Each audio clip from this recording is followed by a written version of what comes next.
Saudara, Anda kembali di Kompas Siang. 24 korban ledakan di SMA Negeri 72 Jakarta hingga kini masih dirawat di rumah sakit. Proses pemulihan menjadi fokus utama baik secara fisik maupun psikologis. Sejumlah pihak turut terlibat untuk memastikan korban mendapat dukungan menyeluruh. Sepekan pasca insiden ledakan di SMA Negeri 72 Kelapa Gading, Jakarta, kegiatan belajar masih dilakukan secara daring menunggu kesiapan siswa untuk kembali bersekolah. 24 siswa korban ledakan saat ini masih berjuang pulih dari luka bakar dan gangguan pendengaran. Mereka dirawat di Rumah Sakit Islam Cempaka Putih dan Rumah Sakit Yarsi. Kementerian PPPA turut membantu pemulihan korban dengan melibatkan psikolog bagi siswa, orang tua, dan pengajar di SMA Negeri 72. Karena yang dilakukan pendampingan ini bukan hanya sekarang yang sedang sakit, guru, orang tua, dan juga siswa lain yang ada di sekolah itu menurut saya sangat penting dilakukan pendampingan. Jadi pendampingan psikologis ini yang utama bagi kami, dan besok kita akan berkoordinasi lebih lanjut baiknya apa yang kita lakukan untuk anak-anak, ya, untuk keluarga, dan juga untuk guru-guru.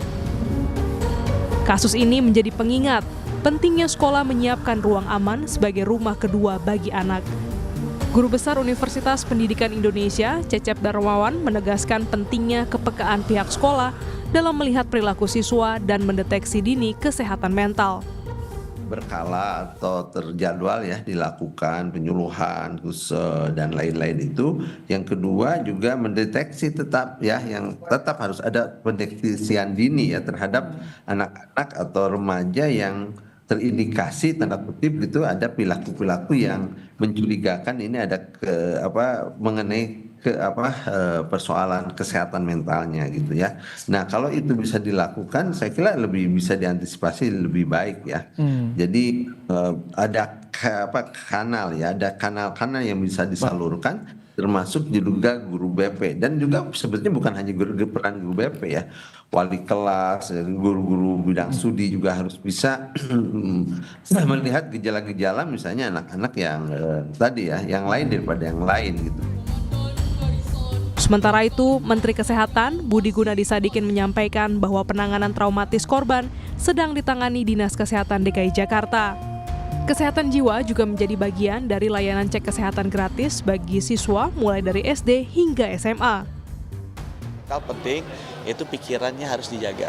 Ya, jangan terlalu stres, jangan terlalu memiliki ambisi yang besar yang di luar kemampuan kita, jangan terlalu banyak dipikirin juga kalau susah.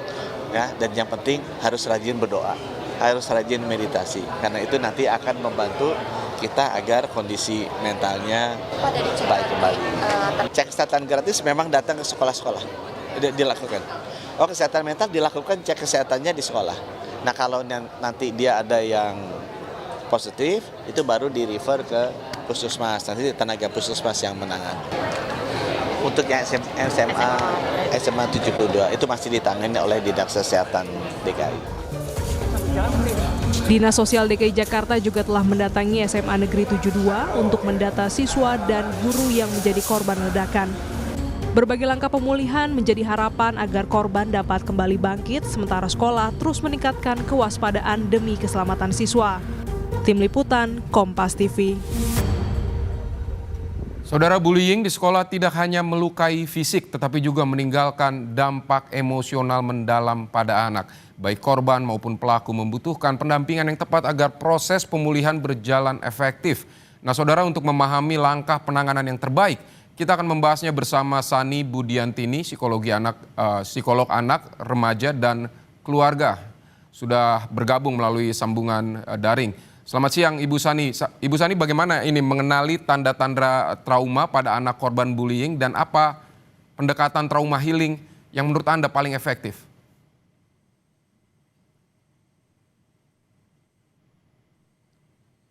Baik Ibu Sani, bisa mendengar suara saya? Mohon maaf, ini tidak ada sama sekali terdengar apapun dari studio.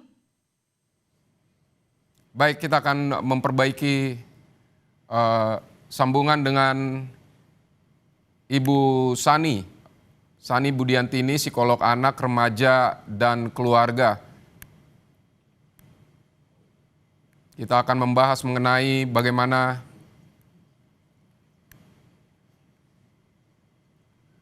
penanganan bullying di sekolah agar tidak menimbulkan atau meninggalkan dampak emosional yang mendalam pada anak.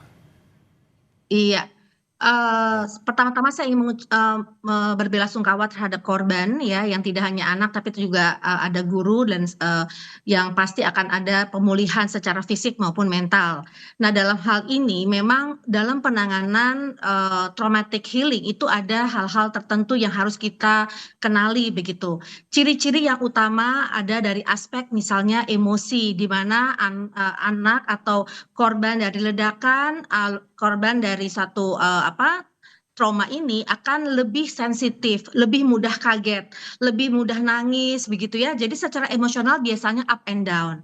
Kemudian ada aspek secara perilaku, di mana korban biasanya menunjukkan tanda-tanda yang perilaku yang berubah. Misalnya saja jadi takut ke sekolah, takut melewati tempat ledakan terjadi, kemudian jadi bermimpi buruk misalnya, dan lebih senang berdekatan dengan orang tua ya, itu perilaku-perilaku seperti itu. Ada juga bentuk regresi, misalnya tiba-tiba mengompol, misalnya tiba-tiba ngeblank, nggak fokus, itu bisa saja terjadi. Dan juga ada yang kita sebut dengan perubahan-perubahan dari mood ya, jadi nggak mau makan biasanya. Kemudian juga ada hal-hal yang sifatnya fisik, mudah pusing, mudah enak, mudah muntah. Nah, ini semua harus dikenali dari orang di sekitarnya yang menjadi support system. Kenapa? Karena kalau tidak ini dikenali, maka bisa saja korban ini tidak mendapatkan dukungan, bahkan kadang-kadang dikatakan berlebihan atau itu drama gitu ya. Nah, di mana hal ini bisa justru menimbulkan hambatan atau justru masalah dalam traumatic healing pada korban ledakan tersebut. Baik Ibu, ini kan korban yang terdampak dari ledakan ini banyak. Apakah ini bisa mempunyai ciri-ciri yang sama atau gejala yang sama ketika mereka mengalami trauma? Iya, trauma ledakan atau trauma itu kan sebenarnya apa sih artinya? Sesuatu pengalaman yang terjadi yang menyakitkan gitu ya, yang melebihi dari kapasitas kita dan menimbulkan reaksi secara mental maupun fisik gitu ya. Itu artinya trauma. Sehingga trauma ledakan, trauma secara umum itu dialami ciri-ciri yang dialami oleh korban itu mirip begitu ya. Nah, cuma di sini adalah bagaimana sekarang kita membantu korban ini bisa melalui healing ini dengan smooth, dengan lancar. Salah satunya kita harus memberikan tempat aman. Apa sih tempat aman? Tempat di mana korban itu bisa nyaman bercerita, tidak tertekan. Kalau dia mau berhenti, ya boleh saja berhenti. Kapan dia mau cerita, kita oke. Kalau tidak juga oke. Dan kalau memang dia sedang lagi mengalami satu tekanan, mari kita rangkul dia, jangan menjudge. Kadang-kadang tanpa kita sadari, lingkungan itu karena nggak paham ya. Jadi lebih ke arah, gitu aja kamu pikirin, ini udah lewat kok, ini udah selesai, seperti itu. Nah, ini yang membuat korban merasakan justru penderitaan yang jauh lebih dalam, karena merasa tidak divalidasi emosi, perasaan yang muncul dan reaksi-reaksi yang muncul. Karena beda orang beda lagi. Kita tidak boleh mengcompare penjiwaan seseorang akan permasalahan, kemudian kekuatan mental seseorang itu juga mempengaruhi kenapa reaksinya jadi berbeda dari individu satu ke individu lain. Baik, Bu Sani, ini kan sejumlah siswa masih menjadi korban atau masih dirawat di rumah sakit. Apakah ini bisa dilakukan secara bersamaan, pemulihan fisik dan pemulihan mental mereka dari trauma atau seperti apa, Ibu? Iya, tentunya pendekatannya personal, tapi bisa kita lakukan paralel, karena kan fisik juga mungkin segitu saya yakin juga segitu pentingnya. Misalnya dari mungkin operasi dan sebagainya, tapi pendekatan secara personal itu penting sekali. Karena apa? Karena biasanya korban ini mengalami ketakutan yang sangat. Jadi dia tidak mau ditinggal sendiri, dia mengalami mimpi buruk. Nah, pendampingan itu adalah membuat korban merasa nyaman, meyakinkan korban bahwa ini tidak terjadi lagi. Di rumah sakit ini rumah sakit yang aman, ruang yang aman yang juga sudah dilengkapi dengan perangkat yang membuat korban itu merasa nyaman untuk tidur, untuk makan, untuk bercerita dan sebagainya. Jadi menurut saya pendampingan profesional sangat penting, dan kalau memang dibutuhkan perlu medikasi juga untuk membuat situasi mental korban itu juga jauh lebih stabil begitu. Baik Bu Sani, biasanya berapa lama pendampingan harus diberikan agar mental dari korban, dari siswa yang terdampak ledakan dan juga guru yang terdampak ledakan ini bisa pulih dari trauma itu biasanya membutuhkan waktu berapa lama?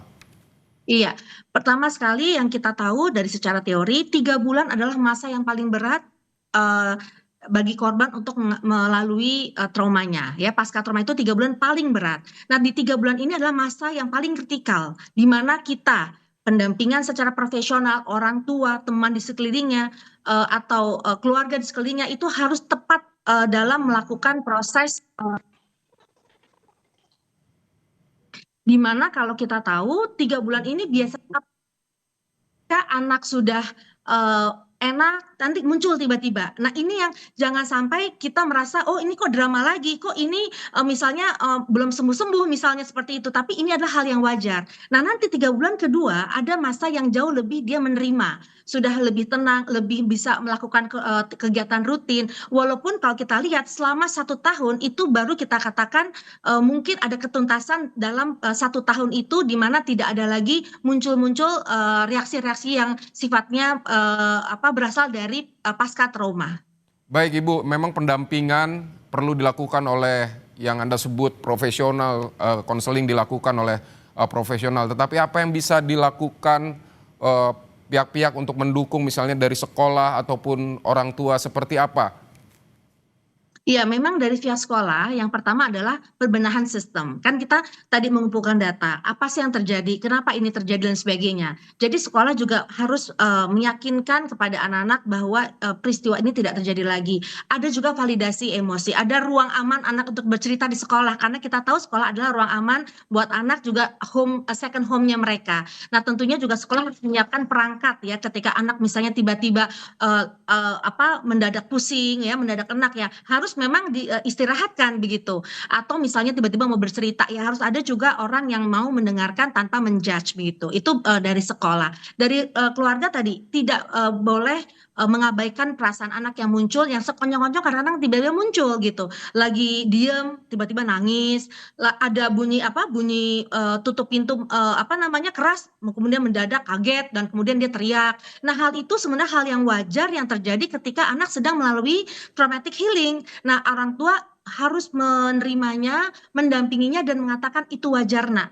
Saya ada ketika kamu sedih, saya ada ketika kamu ingin bercerita, tapi tidak memaksakan dan tidak tadi mengatakan bahwa korban ini adalah sedang drama. Nah, ketika anak diabaikan perasaannya, maka itu yang menjadikan penderitaan atau luka pasca traumanya, luka batinnya itu akan menjadi semakin dalam dan sulit mencapai yang kita sebut dengan trauma healing begitu. Baik Ibu, di sekolah juga ada peran guru bimbingan konseling atau guru BK. Ini menurut Anda perannya sepenting apa ini agar ini tidak terjadi peristiwa-peristiwa yang sama?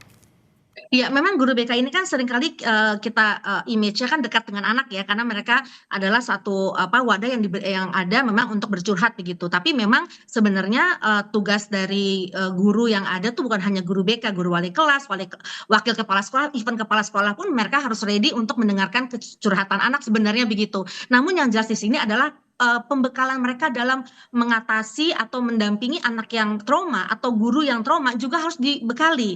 Tadi jangan sampai udahlah gitu aja entar juga lewat gitu. Nah, itu nggak boleh ya. Kalimat-kalimat yang seperti hal mengabaikan perasaan anak, mengecilkan anak itu tidak boleh. Dan yang kedua adalah sebenarnya adalah kerahasiaan. Ketika anak datang untuk mengutarakan apa yang dirasa, itu perlu adanya kode etik kerahasiaan yang jangan sampai akhirnya ketika anak itu bercerita dia tidak merasa aman atau nyaman karena besoknya beritanya dia sudah tersebar lagi. Oh, yang ini belum hilang, oh yang ini ngerasanya begini gitu. Jadi sebenarnya adalah perangkat atribut guru BK, guru yang kemudian akhirnya dicurhati anak sebagai wadah orang yang dianggap sebagai tempat aman mereka juga harus memenuhi standar atau kualifikasi sebagai konselor yang baik, yang tepat sasar sehingga anak juga mencapai kenyamanan dan pemulihan psikologis yang tuntas begitu. Baik, termasuk juga mengidentifikasi apa batas antara perilaku bullying dan memang bercanda biasa begitu. Ini seperti apa Ibu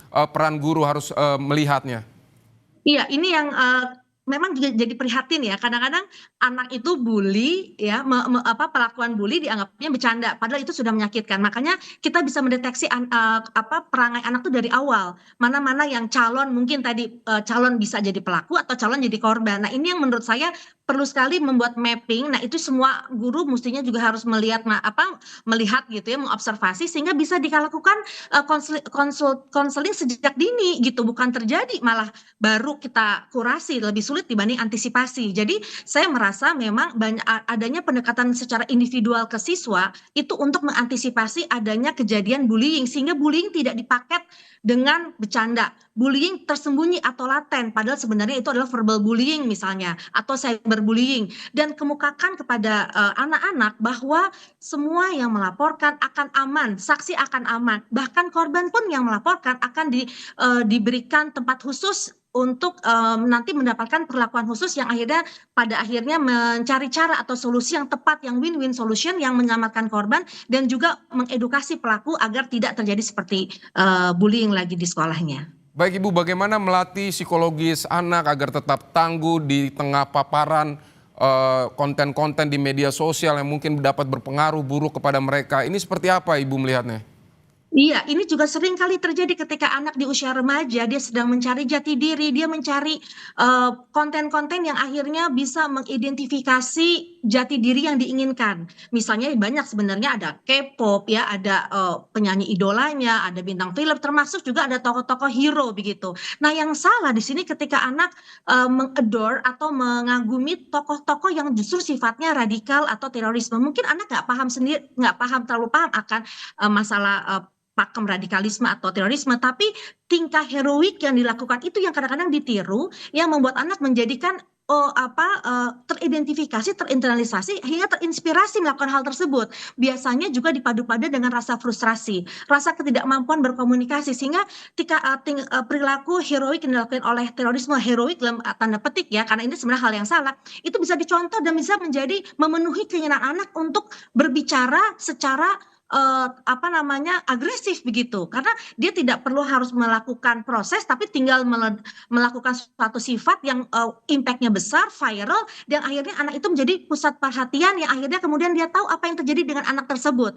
Makanya ketika anak remaja, orang tua juga harus tahu memberikan pemahaman, termasuk juga sekolah, bagaimana konten-konten yang baik atau tidak baik, konten-konten yang bisa mengakibatkan anak terjerumus misalnya ke dalam sisi-sisi atau pakem-pakem yang memang dilarang oleh negara misalnya. Dan termasuk di sini adalah kemampuan anak berkomunikasi asertif, mengungkapkan keberatannya tanpa menyakiti orang lain dan dirinya. Ketika anak sudah bisa berkomunikasi asertif, maka hal-hal yang sifatnya susupan atau terpapar masalah-masalah yang sifatnya radikal ini akan tidak ada atau minimize, karena anak sudah bisa menyatakan keberatan dan apa yang dialaminya kepada orang yang dia percaya. Bu Sani, saat ini fokus dari SMA Negeri 72 Jakarta adalah melakukan konseling, penyembuhan trauma kepada guru dan siswa korban ledakan sehingga pembelajaran masih dilakukan jarak jauh atau daring.